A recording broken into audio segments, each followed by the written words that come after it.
নমস্কাৰ। বেদিক এষ্ট্ৰলজি আছামৰ সকলো বন্ধু বান্ধৱীলৈকে মই আন্তৰিক অভিনন্দন জ্ঞাপন কৰিলোঁ। বন্ধুসকল, মই আজি আলোচনা কৰিবলৈ লৈ আহিছোঁ গমেট ৰত্নৰ বিষয়ে। এই গমেট ৰত্ননো কি আৰু কিয় কেতিয়া ধাৰণ কৰা উচিত, কোনে ধাৰণ কৰা উচিত, এই বিষয়ে ভিডিঅ'টো আছে। ভিডিঅ'টো সম্পূৰ্ণ ভালদৰে আপোনালোকে চাওক। গমেট ৰত্ন কিয় ধাৰণ কৰিব লাগে আৰু কেতিয়া ধাৰণ কৰিব লাগে। এটা কথা চাওক, জ্যোতিষীয় নিয়ম অনুসাৰে গমেট ৰাহুৰ ৰত্ন, আৰু ৰাহু যেতিয়া অশুভ প্ৰভাৱ দিবলৈ ধৰে জীৱনত, তেতিয়াহ'লে সেই অশুভ প্ৰভাৱ দূৰ কৰিবৰ কাৰণে গমেট ৰত্ন পৰিধান কৰা হয় আৰু শুভ ফল লাভ কৰাৰ কাৰণে এই ৰত্ন ব্যৱহাৰ কৰা হয় জ্যোতিষীয় পৰামৰ্শ মতেহে। কাৰণ ৰাহুক ভাগ্যৰ নিয়ন্তা বোলা হয়।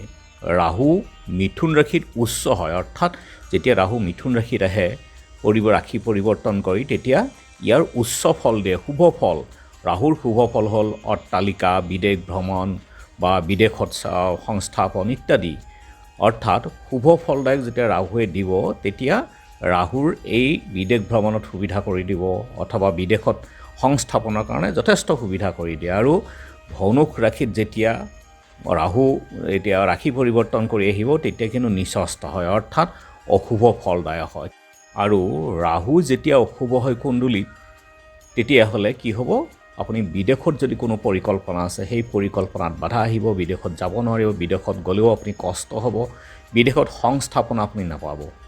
আৰু অট্টালিকা বা ধনী ধনী মানুহ যিবিলাক অট্টালিকা ঘৰ আছে, সেয়াও ৰাহুৰেই ফল, শুভ ফল। গতিকে এইবিলাক ক্ষেত্ৰত কিছু বাধা আহিব। আৰু ৰাহুৰ নক্ষত্ৰ হ'ল তিনিটা, আদ্ৰা, স্বাতী আৰু শতভিক্ষা। কিন্তু ৰাহু কেতুৰ নিজস্ব কোনো ৰাশি নাই, যেনেকৈ বাকীকেইটা গ্ৰহৰ একোটা ৰাশি বা দুটা ৰাশি থাকে। যেনেকৈ আপোনাৰ ধৰক মিথুন ৰাশিৰ অধিপতি হ'ল বুধ আৰু কন্যা ৰাশিৰ অধিপতিও বুধ। ঠিক তেনেদৰে ৰাহু আৰু কেতুৰ কোনো নিজস্ব ৰাশি নাথাকে। সাধাৰণতে বৃষ, তুলা, মিথুন, কন্যা আৰু মকৰ, কুম্ভ লগ্নৰ জাতক জাতিকাহে এই ৰত্ন পিন্ধিব পাৰে, আৰু তাকো কুণ্ডলীৰ সূক্ষ্ম বিচাৰ কৰিহে ধাৰণ কৰিব পাৰে। কাৰণ ৰাহুৰ স্থিতি কুণ্ডলীত যদি শুভ হৈ আছে, তেতিয়াহে ৰাহুৰ ৰত্ন গমেট পৰিধান কৰাটো উচিত। এই ৰত্নৰ ঐশ্বৰীয় শক্তি হ'ল যে সুখ, সমৃদ্ধি, অট্টালিকা, লটাৰীৰ ধন প্ৰাপ্তিত সহায়ক হয়, শত্ৰুৰ দমন, বিদেশ ভ্ৰমণৰ সকলোখিনি সা সুবিধা, আৰু স্ত্ৰীৰ ক্ষেত্ৰত বন্ধত্ব আৰু বিবাহৰ বাধা নিবাৰণৰ সহায়ক হয় এই ৰত্ন পৰিধানৰ পৰা। আৰু আমাৰ অথৰ্ব বেদতো উল্লেখিত যে এই ৰত্নৰ ভস্ম ৰোগ নিৰাময়ৰ ক্ষেত্ৰত আয়ুৰ্বেদিক ঔষধ হিচাপে ব্যৱহাৰ কৰা হয়। কফ, পিত্ত বা উপশম কৰাৰ কাৰণে এই ভস্ম ব্যৱহাৰ কৰা হয়। ক্ষয় ৰোগ অৰ্থাৎ টিবি তথা পাণ্ডু ৰোগ ইত্যাদি উপশম কৰাত ইয়াৰ ভস্ম সহায়ক হয়। স্বাদ বা চৰ্ম ৰোগৰ সতেজতা বা চৰ্মৰ সতেজতা আৰু বুদ্ধিৰ বিকাশতো সহায়ক হয় এই ৰত্নৰ ভস্মৰ। আৰু কষ্ট, কঠিন্য আৰু মৃগৰোগ নিবাৰণতো এই ৰত্নৰ ভস্ম গাখীৰৰ লগত যদি মিলাই সেৱন কৰা হয়, তেনেহ'লে লাভৱান হয়।